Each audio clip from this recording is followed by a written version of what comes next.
Hello, आजच्या vlog मध्ये तुमचं स्वागत आहे। तर आम्ही आलोय जेजुरीला, जेजुरीचं दर्शन घेण्यासाठी आणि आमच्या घरचे फर्स्ट टाइम आलेले आहेत। तर आज आहे आपला दुसरा दिवस आणि काल आपण जसं तुम्हाला माहितीच आहे भीमाशंकरला गेलो होतो। तर आज सगळ्या मंडळींना आपण जेजुरीगड दाखवणार आहोत। चला बघूया। पुण्याच्या दक्षिण बाजूस तुम्ही वन डे ट्रिप कशी प्लॅन करू शकतात हे आज तुम्हाला आम्ही आमच्या व्लॉग थ्रू दाखवणार आहोत। तर जेजुरीला जाताना दिवे घाटमधनं जावं लागतं आणि जाताना आपल्याला मस्तानी तलाव लागतो। तर असं म्हणतात तिथं भुयारी मार्ग आहे डायरेक्ट शनिवार वाड्यापर्यंत आणि दिवे घाट ही पूर्ण आषाढी वारीसाठी खूप प्रसिद्ध आहे। तिथून पहिला स्टॉप आम्ही ब्रेकफास्टसाठी घेतला। काल मिसळ खाऊन सुद्धा काहींचं मन भरलं नाही म्हणून आज परत त्यांनी मिसळ ऑर्डर केली होती आणि काहींनी साबुदाणा वडा पोहे असं आम्ही केलो। आणि दिवसभर फिरायचं असल्या कारणाने एकदाच पेट भरके नाश्ता करून केल्यानंतर फायनली आम्ही जेजुरीकडे निघालो आणि काही वेळामध्येच आम्ही जेजुरीगडाच्या पायथ्याशी पोचलो। रविवार असल्यामुळे गर्दी तर आज आम्हाला भेटणार होतीच, कारण रविवार आहे आपल्या मल्हार देवाचा वार म्हणजेच खंडोबाचा वार। आणि जसं म्हटल्याप्रमाणे गड चढताना खूप गर्दी होती आणि तिथे जसं नवीन लग्न झालेली जोडपं हे त्यांच्या देवकार्यासाठी गडावरती जात असताना आम्हाला दिसले।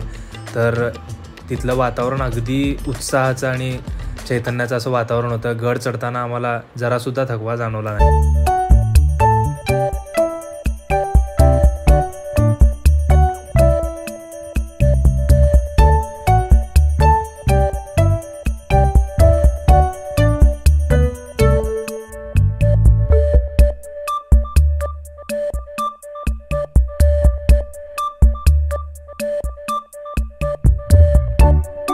गर्दीमध्ये सगळ्यांसोबत एक होऊन जय मल्हारचा जयघोष करत करत 250 ते 300 पायऱ्या चढून फायनली आम्ही पोचलो गडावरती। गडावरचं वातावरण अगदी उत्साहाचं झालं होतं। जिकडे बघेल तिकडे भाविकांमध्ये जोश होता आणि सर्वत्र हा भंडारा उधळला जात होता आणि भंडारा उधळल्यामुळेच आपली जेजुरी ही पूर्णपणे सोन्यासारखी पिवळी झाली होती।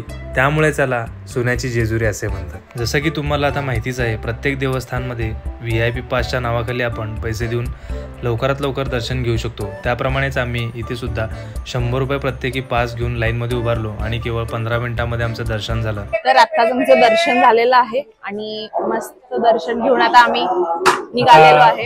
आम्ही गड उतरत आहोत। जसं की मी तुम्हाला व्हिडिओच्या सुरुवातीला बोलले, पुण्याच्या दक्षिण भागातले स्पॉट आज आपण कव्हर करणार आहोत। तर जेजुरी नंतर आम्ही गेलो प्रति बालाजीला।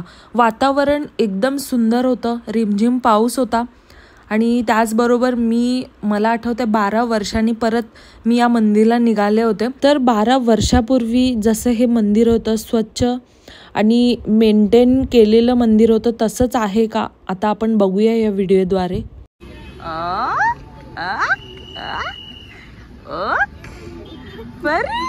पावसाळी वातावरण आणि त्यात आजूबाजूला डोंगर असल्यामुळं मंदिराचं सौंदर्य अजूनच खुलून दिसत होतं। मंदिरातील स्वच्छता टापटीपपणा जशाच तसं होतं, पण 12 वर्षांनी काय बदललंय असं जर तुम्ही मला विचारत असाल तर ते म्हणजे भिंतींवर केलेलं कोरीव काम आणि रंगरंगोटीचं काम खूप सुंदर आहे। मधून हे मंदिर मोबाईल अलाउड नसल्यामुळं मी काही कॅप्चर केलं नाही। प्रति बालाजीचं दर्शन घेण्यासाठी तुम्ही नक्की या मंदिराला भेट द्या। गोविंदा गोविंदा।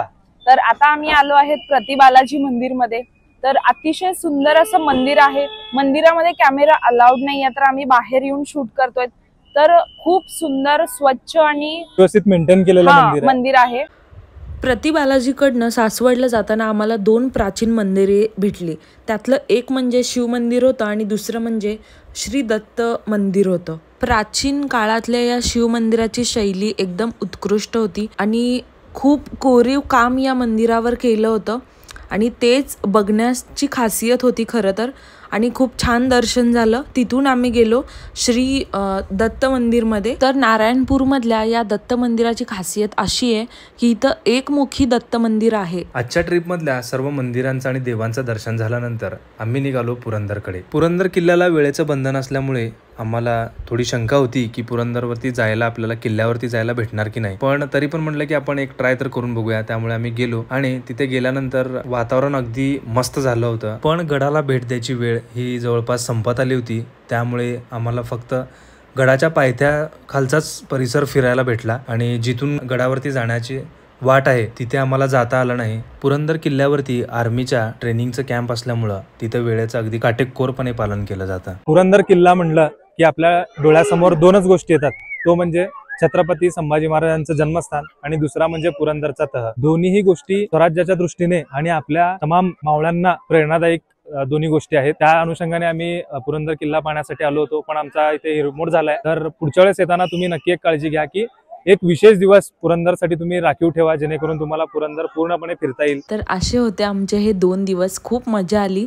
जाताना वडापाव आणि भेळ खाल्ला. एवढे सगळे स्पॉट कव्हर करून सुद्धा आम्ही रात्र होण्याच्या आधी घरी पोचलो होतो. आमचं घर जवळ होतं, त्यामुळं रात्रीचं जेवण झाल्यानंतर फेरफटका मारायला जायचा निर्णय झाला आणि तिथंच आम्ही आमच्या काकांना सुद्धा बोलून घेतला आणि त्यांना काहीच अंदाज नव्हता की आम्ही सगळे आलो होतो. तर ही 2 दिवसाची ट्रिप खूप छान झाली.